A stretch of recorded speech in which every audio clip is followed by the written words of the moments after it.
Assalamualaikum warahmatullahi wabarakatuh. Waalaikumsalam warahmatullahi wabarakatuh. Alhamdulillah alladzi hadana li hadza wa ma kunna linahtadiya laula an hadana Allah. Laqad ja'at rusul rabbina bil haqqi wa nudu an tilkumul jannatu urithumuha bima kuntum ta'malun. Asyhadu an la ilaha illallah wahdahu la syarika lah wa asyhadu anna Muhammadan abduhu wa rasuluhu la nabiyya wa la rasula ba'dah.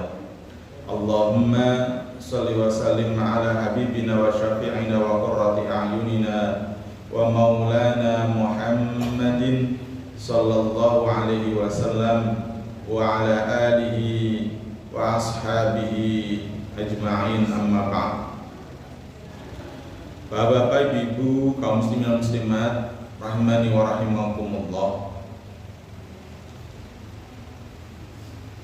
Pada kesempatan malam hari ini kita akan menyampaikan arkanul khutbatainil jum'ah, rukun dua khutbah Jumat. Dulu sudah pernah kami sampaikan, nah ini nanti kami sampaikan secara cepat. Yang pertama adalah hamdulillahi fihima, memuji Allah pada kedua khutbah. Pada kedua khutbah harus mengucapkan hamdalah ataupun kata-kata yang semacamnya yang disandarkan kepada Allah Subhanahu wa taala. Contohnya adalah alhamdulillah, innal hamda lillah, lillahil hamdu, ana hamidun lillah. Itu boleh. Nah, yang tidak boleh dan tidak mewakili itu adalah ucapan umpamanya asyukru lillah. Nah, jadi tidak ada kata-kata hamdunya gitu. Itu nggak boleh. Atau ada kata hamdu tapi tidak ada kata lafzul jalalahnya. Alhamdulillahirrahman namanya. Itu nggak boleh. Innal hamda lirrahman namanya, itu nggak boleh. Atau ada lafaz Allahnya tapi contohnya la ilaha illallah namanya, itu juga nggak boleh. Jadi harus alhamdulillah, innal hamdalillah, namanya lillahil hamdu, namanya ana hamidun lillah, namanya itu boleh. Kemudian yang kedua, wassalawatu ala nabiyyi fihima, bersalawat atas Nabi sallallahu alaihi wasallam pada kedua khutbahnya, jadi kedua-duanya. Nah, contohnya adalah Allahumma sholli ala Muhammad, sallallahu ala Muhammad. Pertama, usolli wa usallimu ala Muhammad, nusolli wa nusallimu ala Muhammad, atau as-salatu ala Muhammad, atau as-salatu ala Ahmad, as-salatu ala Rasulillah sallallahu alaihi wasallam. Itu boleh. Tetapi tidak diperbolehkan dan tidak cukup, maksudnya tidak sah begitu ketika hanya membaca rahimahullahu Muhammadan. Semoga Allah Subhanahu wa taala mengasihi Nabi Muhammad. Atau dengan dhamir saja, umpamanya sallallahu alaihi.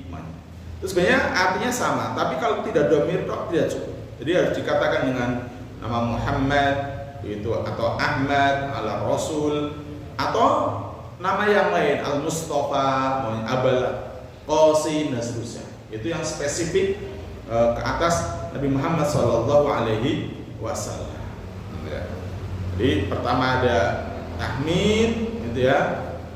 Alhamdulillah atau alhamdulillah. Ini kalau nanti bahasa Arab itu harus benar ya, innal hamda, nggak boleh innal hamdulillah. Ini kalau yang nanti bahasa Arab ditawakan begitu. Selawat juga begitu ya.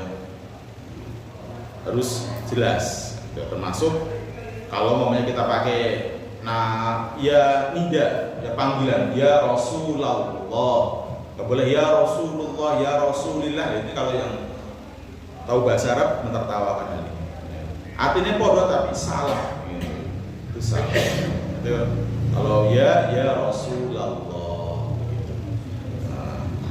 Nggak boleh ya Rasulillah, ya Rasulullah itu salah. Tapi ya kami kadang-kadang nggak mondok, nggak tahu bahasa Arab ya bisa. Ya makanya sebaiknya moco aja, baca yang sudah dibuat oleh para ulama gitu, ini lebih bagus. Nah, kita sering banget mendengar yang terkadang sebenarnya itu tidak sah secara rukunnya, ya. Tidak sah secara rukun sehingga kemudian menjadikan batas. Cuma kalau dinasihati saat itu mungkin jadi pandu. Ya kadang lebih baik diam. Nah kita sampaikannya saat pengajian kayak gini. Nah kalau saya kadang sudah jelas itu tidak sah karena sesuai dengan ilmu yang saya pahami, ya nanti saya sendiri sholat duhur. Kalau nggak di masjid biasanya di rumah. Karena kalau di masjid jadi sudah dari tanda tanya lagi kok malah sholat 4 rakaat kan, sholat opo kan gitu. Jadi pertanyaan.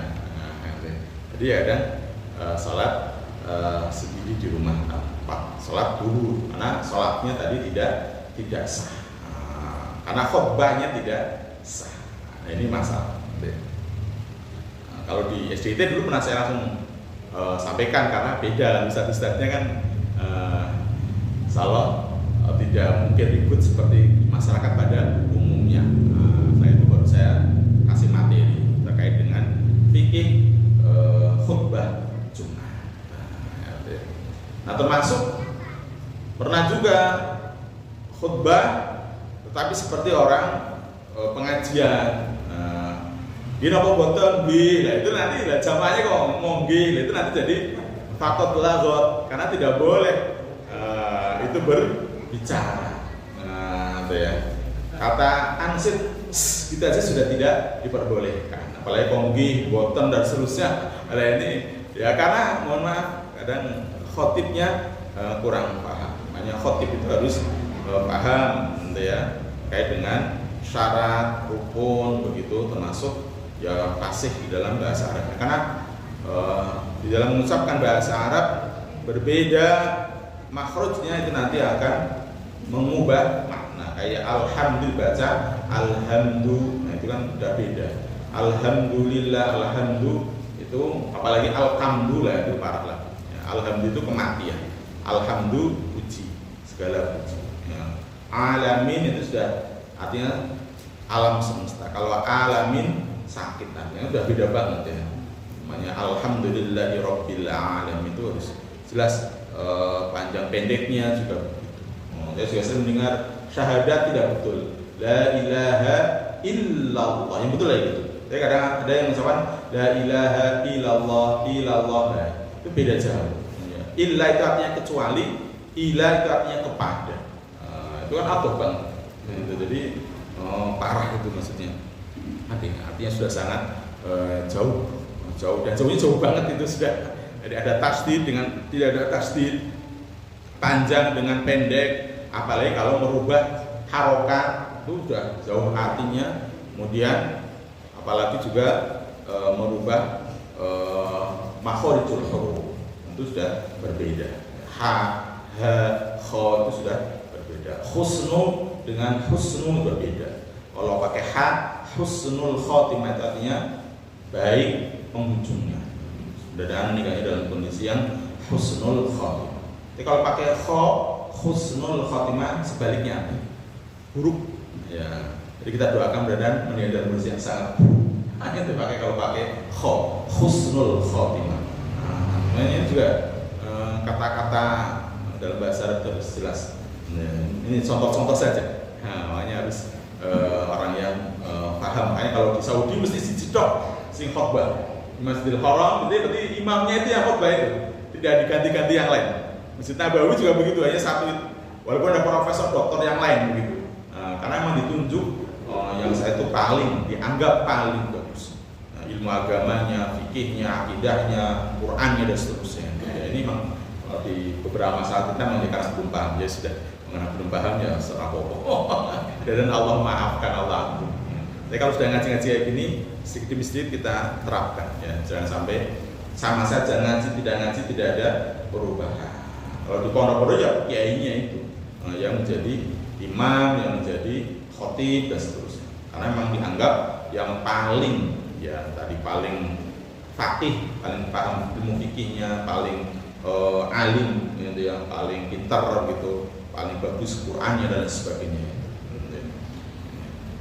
Kemudian yang seterusnya kita ada al-wasiyatu bittaqwa, berwasiat takwa kepada para jamaah dalam kedua khutbahnya. Maka mesti ya ayyuhal muslimun, ya ayyuhal hadirun, itu ya ittaqullah. Bertakwalah kalian semua kepada Allah Subhanahu wa taala. Usikum wa iyaya bittaqwallah. Saya berwasiat untuk diri saya dan kalian bertakwa kepada Allah Subhanahu wa taala. Atau atiiullah, namanya begitu. Itu taatlah kalian semua kepada Allah Subhanahu wa taala. Wahdharu iqaballah, takutlah akan siksanya Allah Subhanahu wa taala. Jadi ada kata-kata kayak gini. Ya, ittaqullah, bertakwalah kepada Allah. Ya ayyuhal muslimun, ya ayyuhal hadirun, begitu. Ittaqullah. Silakan. Usikum wa iyaya bittaqwallah, dan seterusnya. Ini harus ada. Dan tidak cukup hanya sekedar mengingatkan terkait dengan kewaspadaan masalah dunia, itu tidak cukup. Atau hanya sekedar mengingatkan terkait dengan kesuksesan dan umpamanya bahaya masalah dunia saja. Nah, tetapi berisi anjuran untuk taat kepada Allah, bertakwa kepada Allah, kemudian ancaman dari segala macam kemaksiatan dan dosa yang dilakukan. Kemudian yang keempat, wa qira'atu ayatin minal Qur'ani fi ihdahuma, yaitu membaca ayat Al-Qur'an di salah satu keduanya. Ya, salah satu lah. Jadi kalau salah satu sudah cukup maksudnya. Tidak harus dua. Kalau tadi yang pertama kan alhamdulillah itu dua-duanya. Kemudian yang kedua apa tadi? Sholawat dua-duanya. Kemudian iya, nasihat takwa itu dua-duanya. Nah, kalau baca Al-Quran di salah satu keduanya itu sah maksudnya. Nah, itu ya. Jadi membaca satu ayat yang sempurna dan dipahami dari Al-Quran di salah satu dua khutbah tersebut. Nah, syukur-syukur dua-duanya. Nah, biasanya juga ada yang melazimkan mesti ditutup dengan wal asri, maunya nggak apa-apa silakan. Sebelum ditutup itu biasanya itu ya a'udzubillahi minasyaitonirrajim, bismillahirrahmanirrahim, wal 'asr innal insana lafi khusr illa alladziina aamanu wa 'amilus shalihati wa tawassaw bil haqq wa tawassaw bis sabr aqulu qali hadza fastaghfiru innahu huwal ghafurur rahim. Makanya gitu. Ya silakan, itu untuk jaga ini bahwa menolali tadi di atas itu belum ada ayat Al-Qur'an. Nah, baca ayat Al-Qur'an juga harus jelas ya. Karena saya dulu pernah mendapati dan itu sangat sering orang ini. Ustadz juga dikatakan katanya. Itu sebenarnya dia akan menyampaikan ya ayyuhalladzina amanu taqullaha haqqa tuqatih wa la tamutunna illa wa antum muslimun. Ayatnya gitu ya ayyuhalladzina amanu. Tapi dia seringnya itu ya ayyuhal muslimun, ya ayyuhal hadirun. Padahal ini ayat. Nah, kecuali kalau dia tidak membaca qala Allah taala. Kan ada gitu kan? Qala Allah taala fi kitabihil karim, begitu. Berarti kan Allah Subhanahu wa taala firman dalam Al-Qur'an. Maka harus jelas ya ayyuhalladzina amanu kutiba alaikumus ya ayyuhalladzina amanu taqullah. Karena di awal ya ayyuhalladzina amanu. Dikiranya sama dengan ya ayyuhal hadirun, ya ayyuhal muslimun. Itu padahal ayatnya ya ayyuhalladzina amanu taqullaha haqqa tuqatih wa la tamutunna illa wa antum muslimun. Ini juga penting. Dan itu sering dan sudah saya ingat. Untuk kalau ini saya ingat. Untuk bacanya itu kalau Allah Ta'ala berarti ya sesuai dengan ayat Qur'annya gitu. Tapi kalau maksudnya untuk berpesan ya silakan. Berpesan itu berarti kan ya ayyuhal muslimun, ya orang-orang Islam semuanya kan begitu. Ittaqullah, bertakwalah kepada Allah. Menyebut silakan saja. Karena niatnya itu adalah niat menyampaikan wasiat. Tapi kalau sudah qala Allah Ta'ala, berarti Allah Subhanahu wa taala berfirman, ya sesuai plek dengan ayat Qur'an. Nah, ini membaca ayat Al-Qur'an Minimal satu ayat yang lengkap, sempurna, dipahami dengan jelas dari ayat Al-Quran. Jadi tidak cukup hanya sebagian ayat, separuh namanya. Kecuali jika memang ayatnya panjang tapi sudah bisa dipahami. Artinya tidak menimbulkan penafsiran yang salah. Menimbulkan penafsiran salah itu soal gini. Panjenengan membaca satu ayat, fawailul lil musallin, celakalah atau neraka wailah bagi orang yang sholat. Nah, satu ayat kayak gitu tuh nggak boleh. Karena dong sholat malah celaka. Bagi orang terus menira sholat malah untung kan gitu. Nah, itu juga dulu katanya dilakukan oleh orang-orang Belanda katanya untuk menjauhkan orang Islam yang awam dari sholat. Jadi bahkan masuk neraka itu malah wong sing sholat. Sing ngerasa malah ra eneng gamane ngono kuwi. Di ayate lho WhatsApp itu. Wailul lil musallin. Oh ya tiba tenang. Tapi mandek nang kono tok. Ini enggak boleh. Atau innal insana lafi khusr. Sesungguhnya semua manusia pasti rugi. Nah, itu enggak boleh. Karena masih ada lanjutan ayat sebagai penafsirannya, pengecualiannya, itu penjelasannya. Ada manusia tidak rugi siapa? Illal ladzina amanu, orang yang beriman, wa amilus sholihat, mengerjakan amal dan seterusnya begitu. Jadi menggunakan ayat pun juga butuh paham maksudnya. Orang Purwaton gunakan ayat tok gitu, nggak boleh. Ya, harus yang sempurna dipahami. Tidak butuh penjelasan lain atau tidak menjadikan pemahaman itu rusak kalau tidak diteruskan. Itu ini sekedar contoh-contoh kayak tadi. Itu kemudian ad-du'a lil mu'minina wal mu'minat fil akhirah. Ya, ad-du'a lil mu'minina wal mu'minat fil akhirah. Mendoakan orang-orang beriman lelaki dan perempuan di khutbah yang akhir. Jadi rukun khutbah yang kelima itu adalah berdoa. Pada khutbah kedua dengan doa yang bersifat ukhrawi, ya, bersifat keakhiratan bagi kaum mukminin, ya, khususnya bagi yang hadir, dan umumnya untuk kaum muslimin dan mukminin pada umumnya. Dan kalau dikhususkan kepada orang yang tidak hadir maka tidak cukup. Walaupun jumlahnya banyak yang di luar tidak sholat itu kan banyak mamanya, yang tidak hadir di sholat Jumat saat itu di masjid itu, maka juga tidak cukup. Dan sunnahnya memang menyebut kaum mukminin, mukminah dan seterusnya, atau mendoakan pemimpinnya, itu silahkan ditambah. Kalau sekarang mungkin jadi tambahin mendoakan saudara-saudara kita yang ada di Palestina. Jadi kalau tadi mendoakan saudara kita di Palestina itu tadi tidak cukup. Kalau tidak digunakan untuk mendoakan juga yang hadir. Gitu. Makanya minimalnya ya singgaman ya Allahumma fir il muslimina wal muslimat wal mu'minina wal mu'minat gitu. Al ahya'i minhum wal amwat innaka sami'un qaribun mujibud da'wat ya qadiyal hajat gitu. Allahumma fir ya Allah ampunilah lil muslimina wal muslimat, orang muslim laki-laki dan perempuan, wal mukmin wal mukminat, laki-laki mukmin dan perempuan mukminat. Al ahya'i minhum, baik yang masih hidup di antara mereka, wal amwat maupun sudah meninggal. Nah, ini juga menunjukkan dalil-dalil bahwa doa untuk orang meninggal itu nyampe. Makanya kita berdoanya gitu. Al ahya'i minhum wal amwat, baik yang masih hidup maupun sudah meninggal, maka ada gunanya. Jadi jangan dikira kemudian oh harus mati ya wis, bukan. Masih berguna doanya kita walaupun bukan anaknya. Itu walaupun bukan anaknya, itu masih berguna. Itu ya.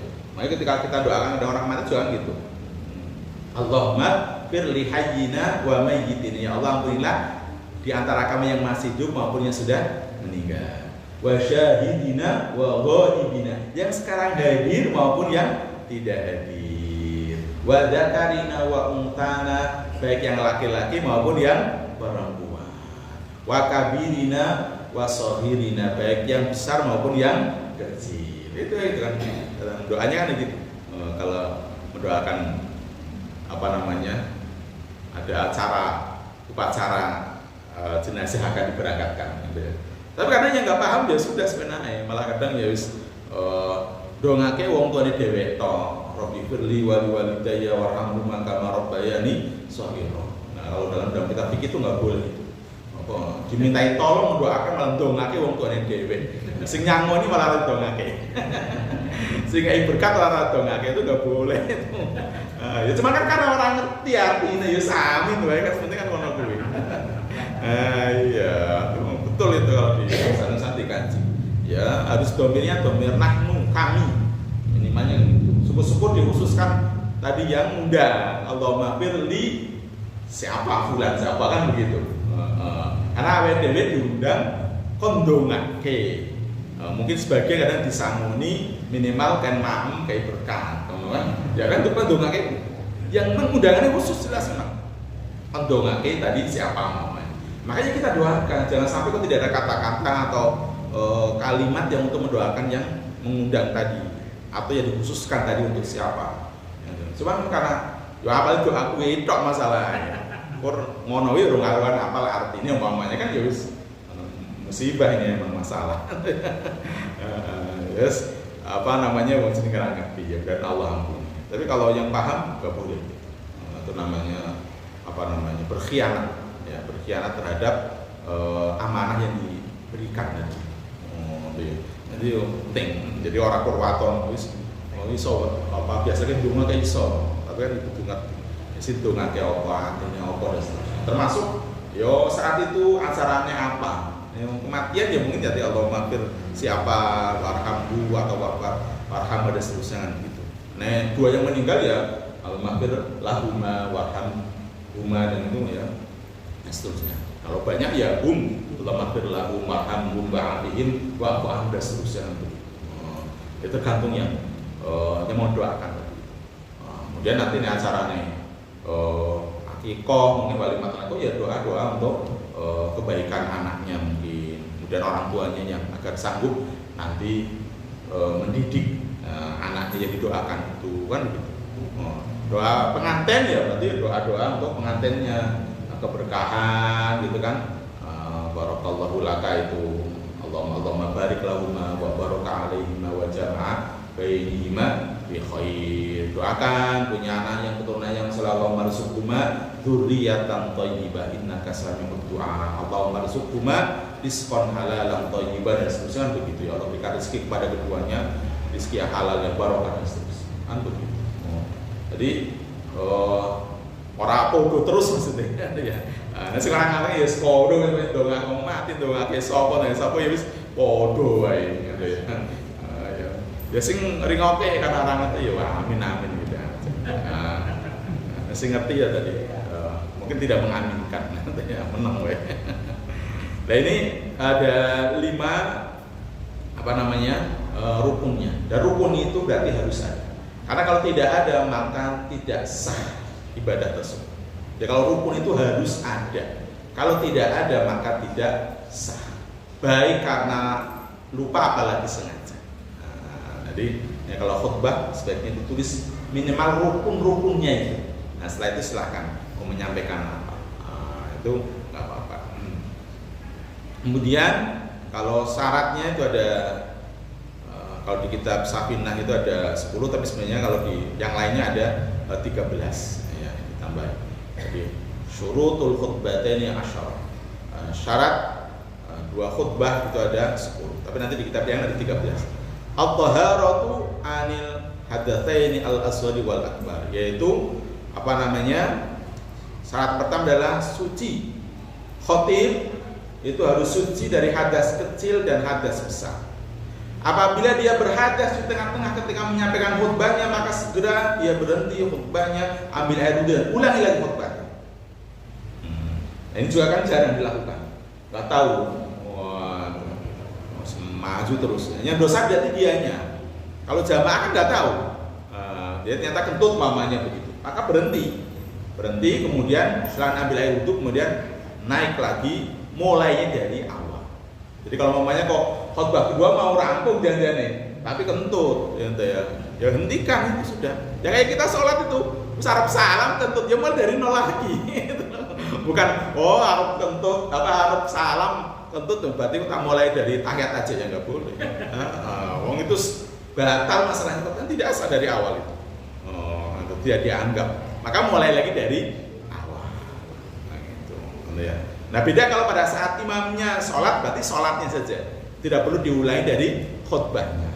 Nah, ini kan kita bicara masalah khutbah. Jadi mau selesai khutbah kedua, dilalah kemudian kentut, ya, ada hadas, maka berhenti, ambil air wudhu lagi, begitu, kemudian silahkan ulangi lagi, bukan lanjutkan. Ya, kalau lanjutkan berarti kan tadi sampai mana? Kalau ini ulangi lagi dari khutbah pertama, karena tadi khutbahnya tidak sah. Nah, itu begitu. Gitu ya.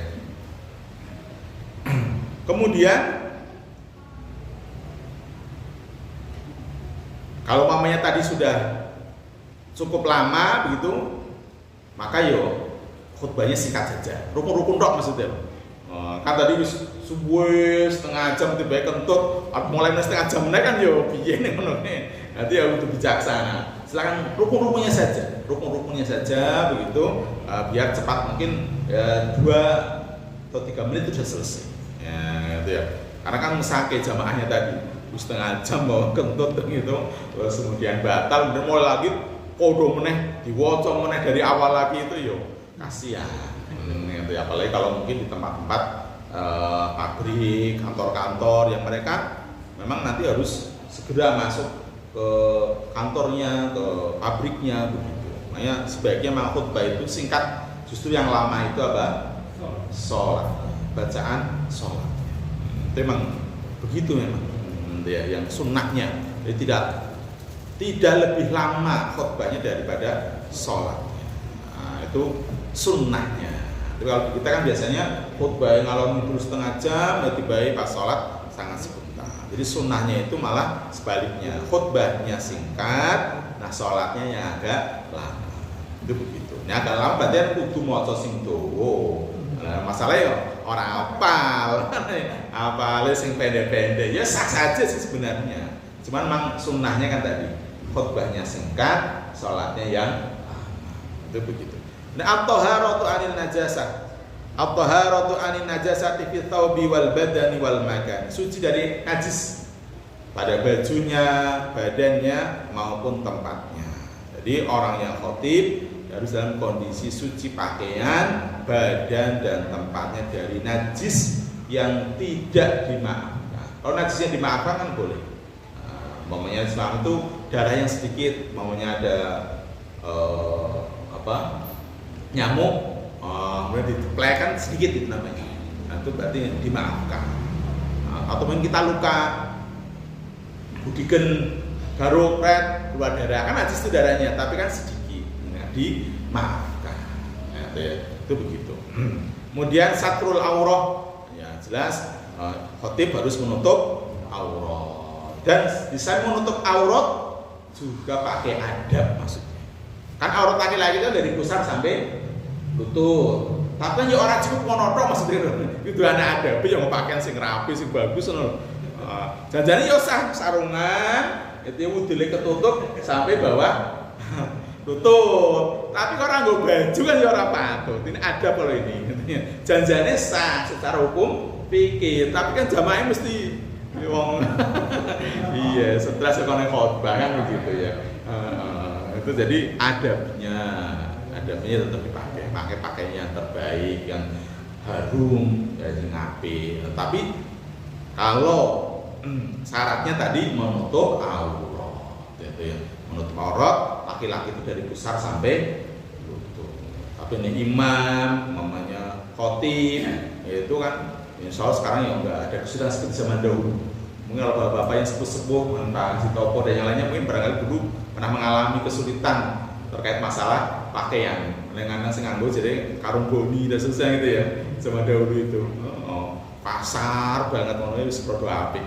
Dianggapnya zaman biar iki wis apik kamane ngono. Terus yo siji binggo, dicuci, wis digoneh dan seterusnya. Ini zaman sekarang insya Allah Bapak Ibu malah wis banyak pakainya, barangkali setahun aja nggak sempat dipakai. Ya, mulai nanti sehingga sempat dipakai diinfakkan saja di masjid itu nanti untuk dijual yang layak pakai, daripada nanti ngabot-ngaboti ning hisab, karena semuanya nanti akan dihisab, dihitung oleh Allah Subhanahu wa taala. Nek ora kanggo wis diinfakkan saja, mbok menawa ana wong sing kono itu, daripada malah nanti dihisab tambah abot tambah repot. Karena man nukisal hisab udziba, sapane wong sing dihisab pasti disiksa. Karena nunggu giliran tok iki wis reposone ora lumrah. Karena matahari hanya jaraknya beberapa jengkal dari kepala. Terus wis reposo sampai akan digambarkan ada yang keringatnya itu menenggelamkan tubuhnya. Dan nunggunya nggak tahu ribuan tahun, ratusan tahun nggak tahu. Itu makanya reposo. Daripada reposo, diinfakkan malah nanti jadi amal soleh, gitu ya. Kemudian yang keempat, al-qiyamu 'alal qadir, berdiri bagi yang mampu. Jadi bagi yang tidak mampu maka tidak wajib. Tapi sebaiknya kalau yang tidak mampu ya diganti wae sing mampu. Berarti kan lagi sakit kondisinya, maksudnya itu loh. Tapi kan biasa jadi memang nggak ada yang lain memang. Makanya di kursi roda, mamanya kan begitu. Karena jamaah yang lain nggak paham gitu. Rukun, syarat, bacaan Qur'annya macam-macamnya emang nggak bisa. Daripada nanti tidak sah, ya mendingan sing walaupun di kursi roda tadi itu umpamanya tidak mampu berdiri, ya, tapi kalau mampu itu berdiri. Jadi tidak mampu maka dilakukan sambil duduk itu tetap sah. Ya. Tapi memang kalau yang seperti itu ya kondisi sakit sebaiknya ya diganti yang sehat. Termasuk kalau memang tidak bisa duduk boleh berbaring juga. Itu boleh berbaring. Cuman ya itu masa yo wis ora kuat apa nunggu ra iso tetuan khotbah ngono kan ya mesake kan gitu ya. Terkecuali memang tidak ada. Tapi kalau tidak ada ya tetap sah. Cuman ya tuh utamanya digantikan orang lain yang bisa berdiri. Masa khotbah berbaring nang ngarepan ngono kan itu kan ya mesake. Kemudian yang kelima, wal julusu bainahuma faqal tumakninatis shalah, duduk di antara dua khutbah seperti tumakninahnya shalah. Tumakninah salat itu adalah sekedar baca tasbih sekali.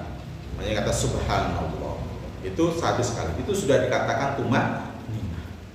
Jadi kalau namanya ruku itu subhana rabbiyal azim, itu sudah, dan langsung itu sudah dikatakan tumakninah. Nah dibacanya ketika berhenti grek subhana rabbiyal azim, subhana rabbiyal azim ya bihamdi, atau subhanakallah, itu yang baca yang agak panjang.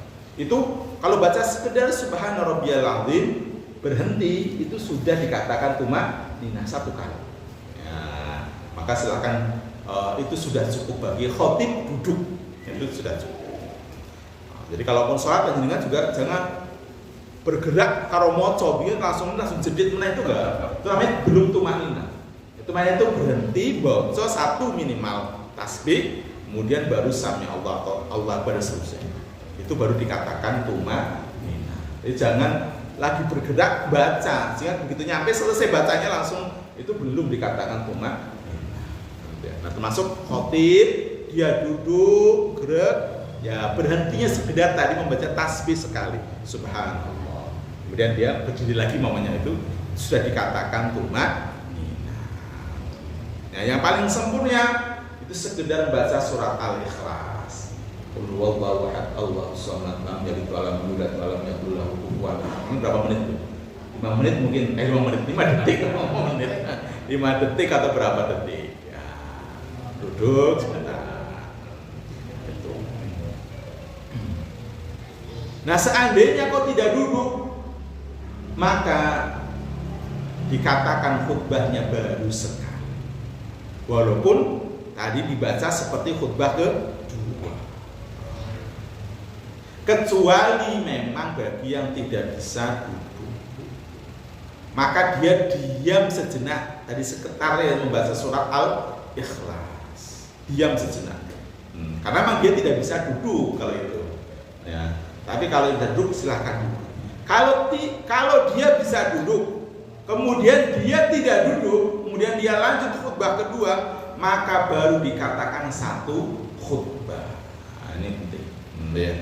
Tuh, jadi kalau dia bisa duduk, selesai khutbah pertama tapi dia tidak duduk, maka lanjut dia berhenti tapi dia lanjut khutbah kedua, maka baru dikatakan satu khutbah.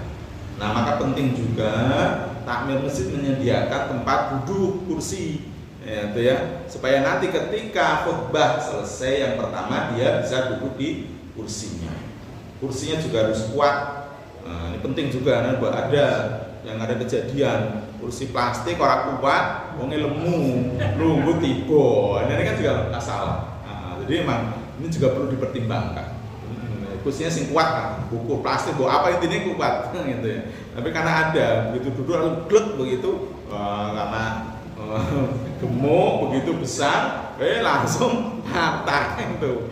Dan ini ada juga kejadian-kejadian seperti ini. Maka takmir masjid menyediakan kursi yang kuat, intinya begitu, kuat begitu. Orang kudu apik, orang sampo empuk, orang apa-apa. Hanya nunggu tadi aja berapa detik tok masalahnya.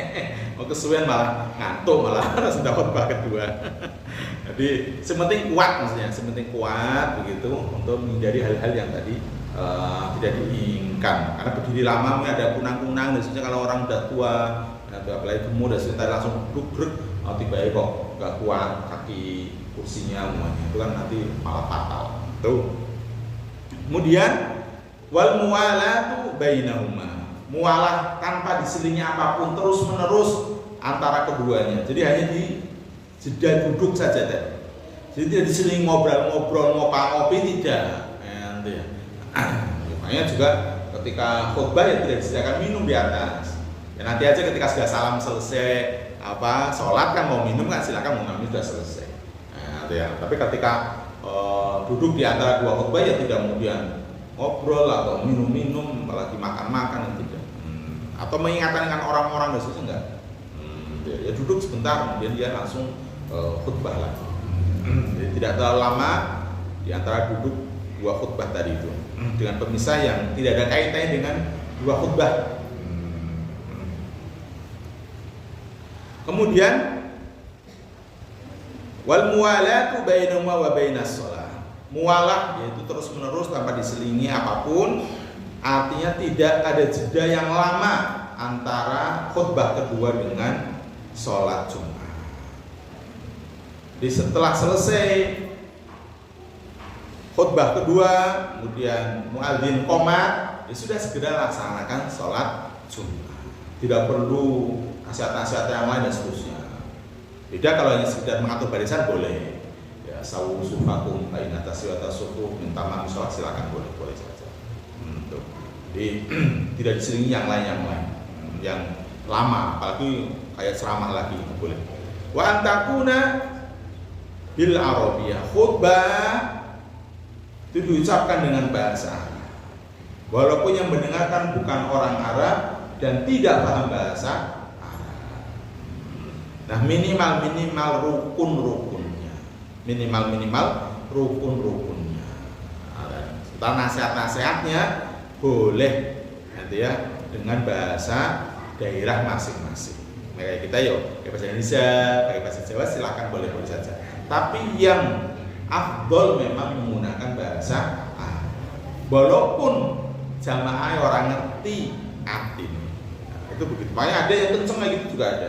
Berapa masjid yang ustadznya kiainya kenceng ya gitu, pakai bahasa Arab. Nah, cuma disiasati, saya pernah tinggal di Megamendung Bogor, itu gitu. Nah, yang pertama dia sampaikan materinya sebelum khutbah, sampaikan. Jadi ceramah dulu, istilahnya begitu, ceramah dulu. Nah, setelah itu baru kemudian nanti muadzin azan begitu ya, khotibnya naik mimbar azan begitu, kemudian khutbah. Khutbahnya sangat singkat banget, palingnya 2 menit selesai. 2 khutbah itu. Ya karena rukun-rukunnya tadi. Rukunnya kan tadi gampang. Alhamdulillah, asyhadu alla ilaha illallah, namanya gitu ya, syahadat syahadat itu malah tidak masuk juga. Tapi sehingga tetap disampaikan.